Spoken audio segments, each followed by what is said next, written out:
live here demographically, the second largest population group in New York State, outside of New York City. That's why it's a great voting block, apparently. But beyond that point is, with it comes a gaggle of competition.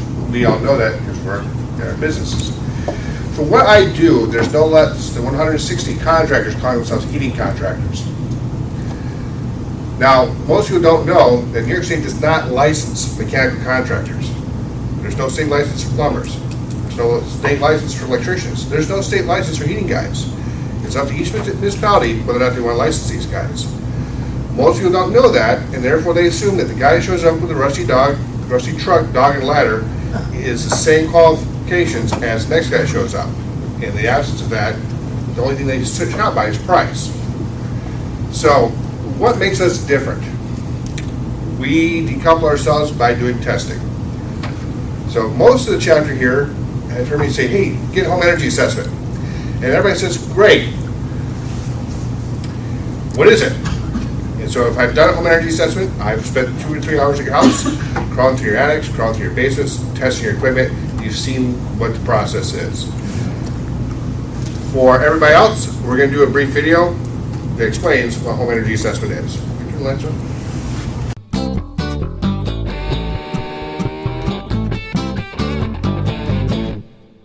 Hey Chris, looks like you already got started. Hey Kevin, how you doing? All right. Yeah, well, the first thing we do in an energy audit is we start with all the things that use energy in the house. So we start with the appliances upstairs, we start with the lighting, make sure everything's running efficiently, and we also check out the heating system, the water heater, and the heating system itself. All right, and so what have you found out?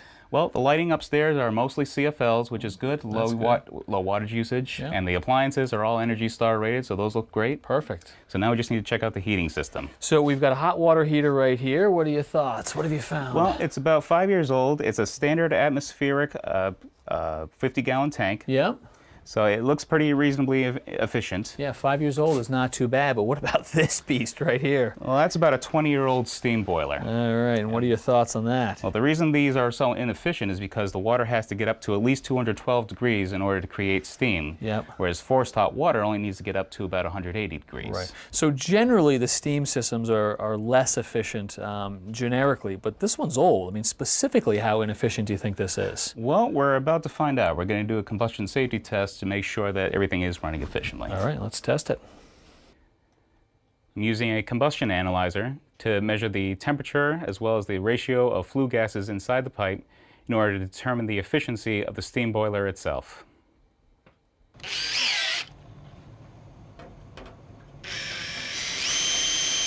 Now I'm going to drill a hole in the flue to measure the pressure to make sure it's drafting properly. I'm also going to use a smoke stick to make sure that the exhaust gas isn't spilling back into the basement. All right, Chris, test results are in. What'd you find? Well, it's running safely, it's drafting properly. Efficiency-wise, it's running at about 83% right now. How do you feel about 83%? That's pretty reasonable.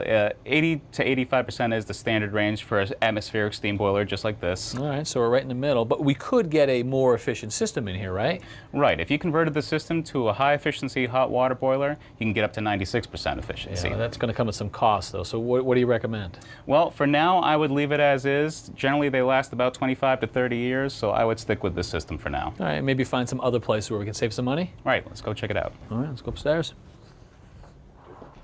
So now we're going to evaluate the shell of the house. We want to see how well the house keeps in all that nice conditioned air. Every house leaks to some extent. It's just a matter of where it's coming from and how much air is actually moving. Okay, so a blower door test, it looks like. Right. It's basically a giant fan that depressurizes the entire house. Yeah. And that's going to exaggerate all the leakage points throughout the house and see how well it keeps in that air. All right, now we've closed all the windows, we closed the garage door, those types of things, so we're sealed up. Right.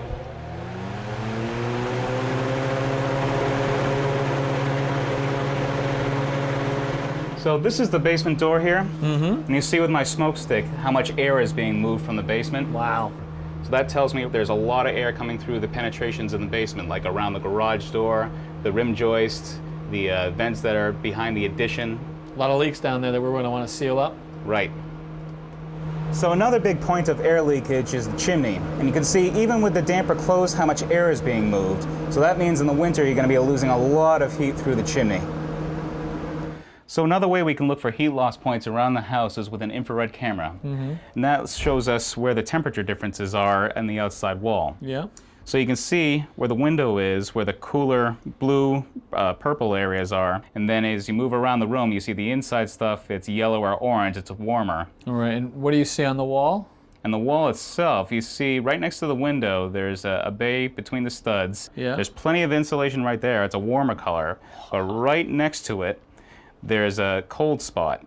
And So you're saying, you're thinking that we've got, what, full insulation right here in this bay? Right, And what, either no insulation or what, poorly installed insulation over here? exactly. And that's a big temperature difference. Right, it's about 62 degrees versus about 69, maybe 70 degrees. So it's almost a 10-degree difference between the two bays. Well, that's got to make a big difference in your comfort level. It definitely will. You can see how sensitive this camera is. You can still see the handprints on the wall. Wow. So another big point of leakage is going to be the pull down stairs to the attic. Right. So if you look at it with the infrared camera and with the fan still blowing, we're going to be able to see the cold air being pulled out through the edges. I mean, I could see the blue, but I could also see wisps as if the wind's blowing right through there. Well, the fan's still blowing, so you can see it pulling out the cold air. And the temperature difference? It's over a 10-degree difference between the inside and out. Just a big hole right through the second floor. Right. Okay, what are you finding up in the attic?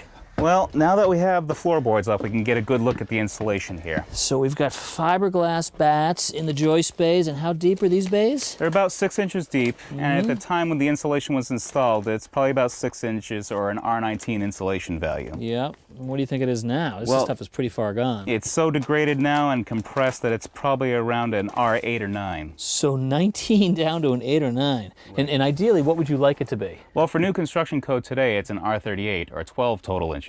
So we got a long way to go. And how would you get 12 inches of insulation up here? Well, first we'd take out all the old fiberglass because there's so many air gaps in there we can't insulate properly. We take out all the flooring in the attic, and then we'd add 12 inches across the surface. So just pile it up until we got to where we needed to be. But they've got a lot of storage up here. What if they wanted to keep using the attic for storage? Well, then they'd have to build up the frame another 6 inches so that you can fit the insulation underneath. And then we could put the plywood on top of that. All right. Right. Anything else you see up here? Well, whenever we do any insulation work, we want to make sure that we're air sealing first.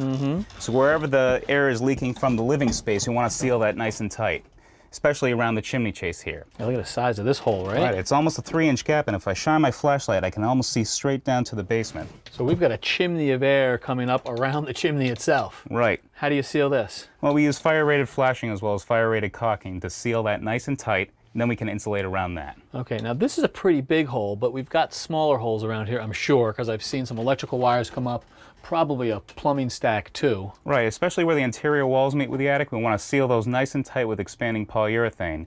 Then we can insulate on top of that. Okay, so that's sealing, but we've got a gigantic hole right here, although we need it, so we can't have a permanent seal. And it looks like you've got a solution right here. Yep, this is an attic stair cover. It's made of rigid foam board or polyisocyanurate, which is a higher insulation value than fiberglass alone. Okay. That's weather stripped around the bottom, so it'll make a nice tight seal. So when these stairs are up and not in use, this just sits over them like this, and that makes a nice seal. But when you've got to get access to the attic, stairs come down, hatch goes up. And Right. we've seen these before, and they're actually very effective. Very.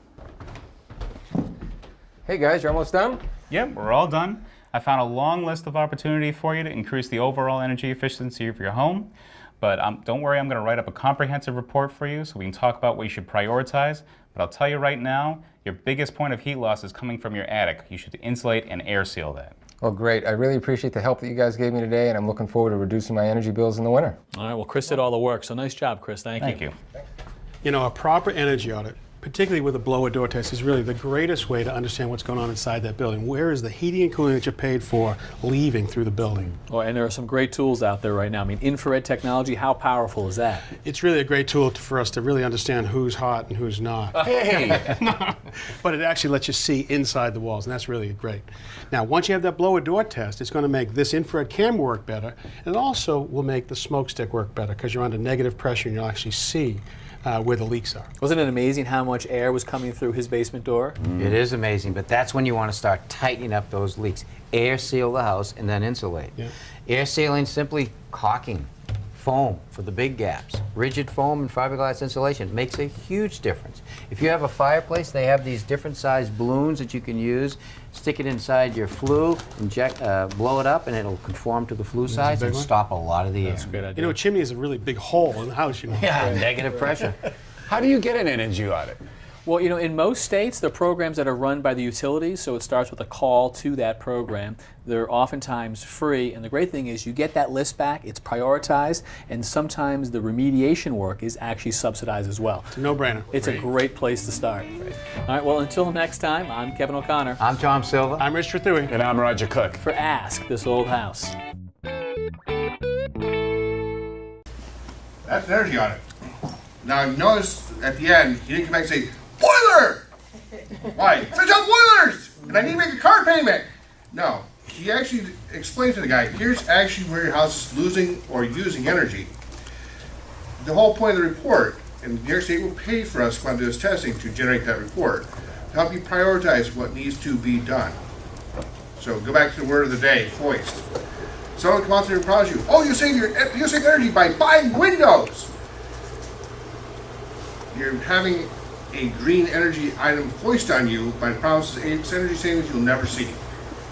Oh, you'll save 20% of your heating bill by buying a shiny new furnace.